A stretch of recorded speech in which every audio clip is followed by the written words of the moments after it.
Dans le droit fil des préparatifs des festivités marquant le 64e anniversaire de l'indépendance du Congo, le Nzango n'est pas resté en marge de cet événement historique.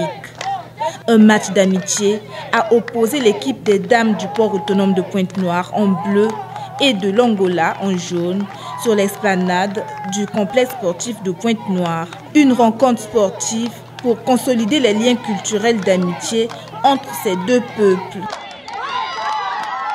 Devant les officiels du département, le consul général de l'Angola, Evelyne Titiele, maire de la ville de Pointe-Noire, a donné le coup d'envoi de ce match de gala.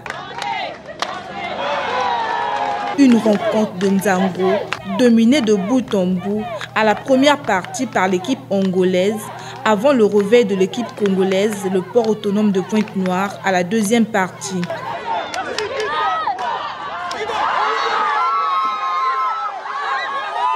Un réveil ayant abouti à la victoire congolaise sur le score de 18-14.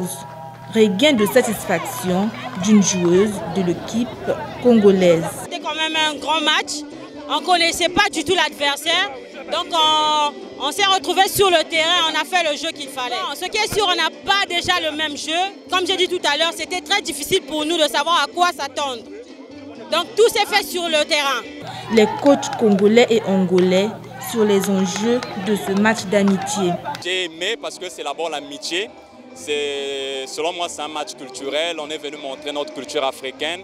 En fait, je suis vraiment content. Avec l'équipe qui est venue du cabinet, ils sont mélangés. Ils ont essayé un peu de faire ce qu'il faut faire pour participer au jeu. Donc, c'est tout. Ça montre la considération que les Congolais ont envers les Angolais. Vraiment, je suis content. Le port est une équipe professionnelle qui joue beaucoup depuis plusieurs années au Nzango. L'équipe cabinaise angolaise, c'est une équipe traditionnelle qui vient de commencer le jeu. C'est normal que le jeu était lourd pendant la première partie, mais vous avez vu, après un moment, on a pris le relais. On a attaqué le même jeu que l'angolaise pour aller à la victoire. C'est juste ça le secret. Mais lorsque nous sommes professionnels, jouer avec une équipe moins que vous, qui n'est pas à votre niveau, c'est pas facile. Il faut s'adapter au rythme de l'équipe adverse. C'est ce que vous avez vu. Vous avez vu comment ça a été la première partie. Ils ont marqué. Le temps que nous sommes d'étudier leur jeu. Et après, il fallait maintenant revenir au score. Et on a joué, on a gagné le match, c'est ce qui est important. Je félicite la province de Pointe-Noire d'avoir pensé de faire ce match de gala entre l'Angola et le Congo-Brazzaville. C'est très bien, c'est un match d'amitié. Ça fait connaître le Nzango, mais il faut faire ce genre d'activité pour faire connaître le Nzango au niveau international aussi. Un match de gala de Nzango renforçant la coopération sportive entre le Congo et l'Angola pour contribuer à la célébration de l'an 64 de l'indépendance du Congo.